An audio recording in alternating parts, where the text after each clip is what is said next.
Okay, the second chapter we're covering here in week 1 is the atmosphere, its origin, composition, structure.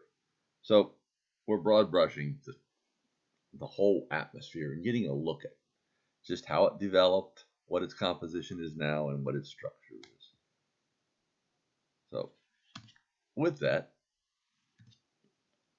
one of the overarching themes of the atmosphere is that everything is related across the whole globe.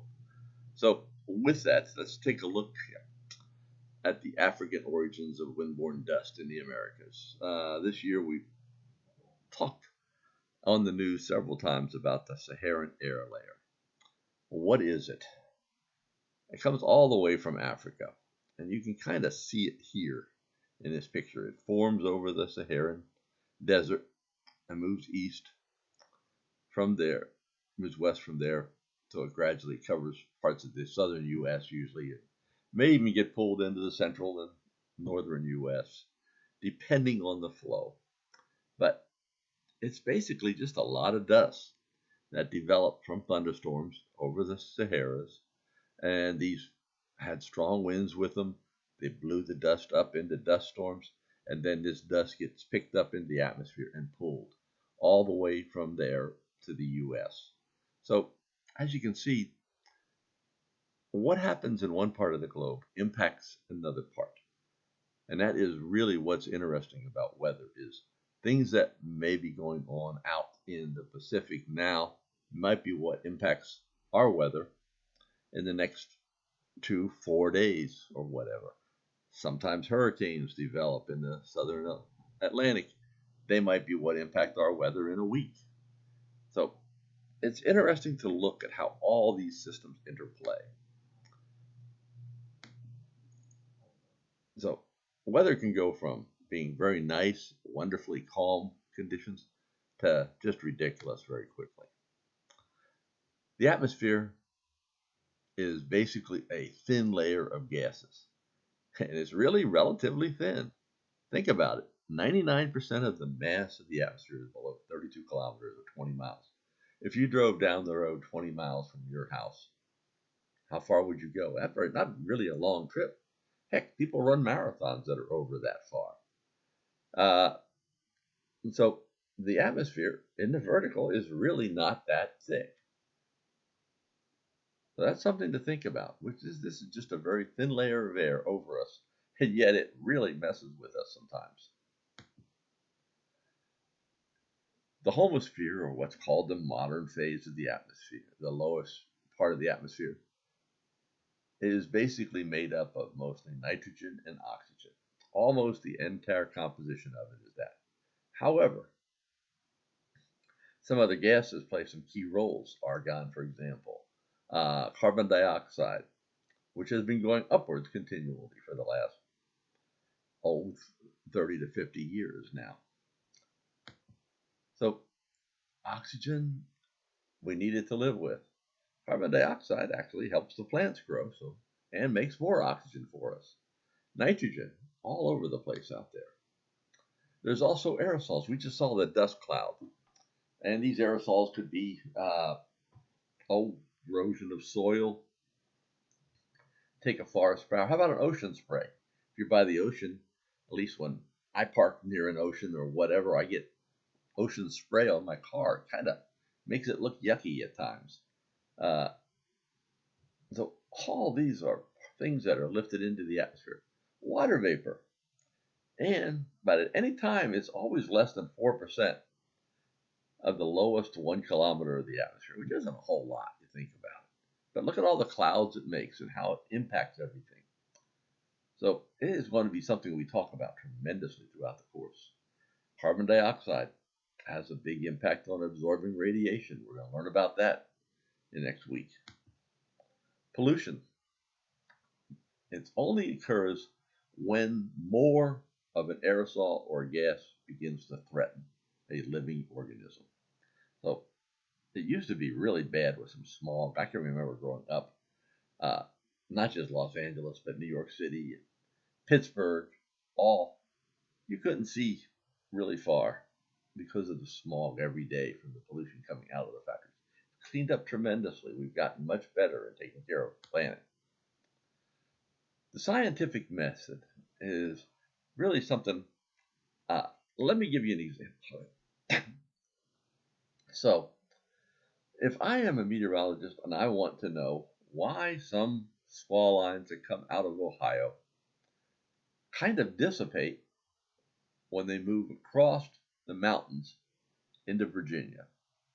They come through West Virginia, all right, but all of a sudden they come across those mountains and they dissipate. But there are other times when they actually intensify. So that's the question I'm asking. We have a problem. We don't know when that is. So if you're a forecaster or even a person and you live near those mountains, you want to know, well, when's that thunderstorm going to die, or is it going to come racing through my house and maybe give me a whole lot of rain or some strong winds? So a hypothesis was formed. The hypothesis was that it had to do with stability in the atmosphere. So we explored that hypothesis. Research was done about it, conducted, and they found some parameters that actually made sense to predict when this would happen, when these squall lines would reach mountains and weaken, or when they would intensify. And as we played with that, we observed, maybe rephrased our question, we tested the results some more, and finally we developed things that are actually useful in meteorology to forecast when squall lines are coming across the mountains. So you can see here we basically used the scientific method. There are other ways of looking at the atmosphere. There are simple physical atmospheric models like a tornado chamber. There are numerical models, and we're going to talk a little bit about those, but not really the math of them as such. And these are wonderful ways of forecasting the weather in the future. And there is a lot of those models out there. So we're going to discuss a little bit of that. But first, we've got to understand what the atmosphere's weather is right now. So automated surface observing systems are at a lot of airports. Why do you need them at an airport? Think about it. If you're in a plane, you want to land at that airport, you need to know what the weather is at the airport. So the FAA has pretty much mandated that almost any airport that does commercial flights has to have an automated weather system. Literally, these systems observe the weather every second. You can get an observation every 30 seconds out of these. So they're constantly monitoring it, seeing how it's changing. There's a cooperative observer network where the National Weather Service will put out gauges in people's backyards. We'll install them, and they'll get a temperature reading. They'll get a maximum temperature, daily precipitation. And as part of that, it all goes into a master database over the whole country to look at how climate is changing. And maybe 100 years from now, we can really get some definitive answers. But until then, we're making approximations. But that is an observation that is going on right now. And there's one in every county in West Virginia. There's also the CoCoRaHS network. Basically, if you want to volunteer to measure all kinds of precipitation or weather, that's a wonderful way to do it. We want to know the atmosphere in vertical as well, so we release radiosondes, which have a little instrument pack on them. And these instruments take a vertical profile of temperature, pressure, and dew point, and wind. They can actually calculate the winds as well. So by releasing these, they get really big after a while. This balloon starts out kind of small like this. We cover a lot bigger area by the time it explodes at 100,000 feet. There's a radiosonde instrument, which is what's carried aloft. There's a parachute on that instrument, so it doesn't fall down too fast when it comes back. But the atmospheric readings are all taken as it's going up. Dropsondes are put out of aircraft over the ocean. They just fly down through the atmosphere below the aircraft, and it'll do exactly the same thing like a radiosonde does, except it goes the opposite direction. It's taking a vertical profile of temperature, pressure, dew point, wind. And Hurricane Hunter aircraft deploy these all the time. There's remote sensing of the atmosphere by radar and satellites, and we've looked at some of that. There's a typical temperature profile. One of the things I want you to notice is the temperature over the troposphere is falling. So if you were to climb a mountain and you stayed in the troposphere, your temperature would cool with time. Now, when you get to the stratosphere, it begins to warm. There is the ionosphere and the auroras that form with solar wind reflecting off the Earth and makes bigger belts of auroras here. So all these things go together to define the atmosphere. So with that, let's take a look. Well, we talked about the surface weather map. So I wanted to go into a little more detail on the weather map today.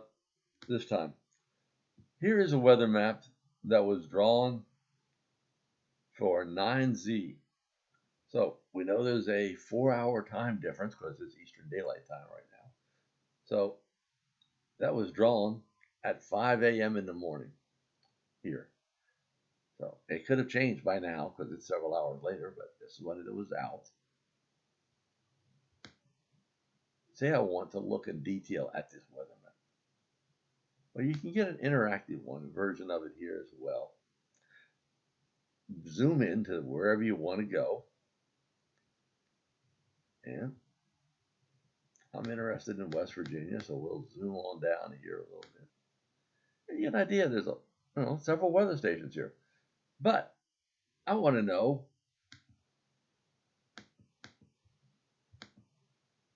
what the notice there's a weather station here, which is actually Beckley, one here, which is Huntington. There's also one in Charleston. If I wanted to know whether this front had passed somewhere in between, maybe in Putnam County or somewhere else, I got no observations there. I don't know whether that front's there or not. So that is always an issue in weather. We have to approximate. We have to estimate where these fronts are based on the observations we have. But there's a hole there. Maybe the front's back here somewhere. And that can make a big difference in your forecast. Another thing I wanted to show you is the vertical structure. This is a Stuvey diagram. Very simply put, the x-axis contains temperature, the y-axis contains pressure. So all it did in the right-hand one is the pressure, is temperature plotted. Here is a dew point, which is a measure of moisture. So if you look at this, you see temperature decreasing all the way up to about here, around 200 millibars. At that point, we are transitioning into the stratosphere. So here is the tropopause right in this area. So you can see the vertical structure of the atmosphere there as well. I hope you get a little bit out of this week. I know I'm pushing a lot of stuff at you this first week, but I think you can do it. So let me know if you have any questions.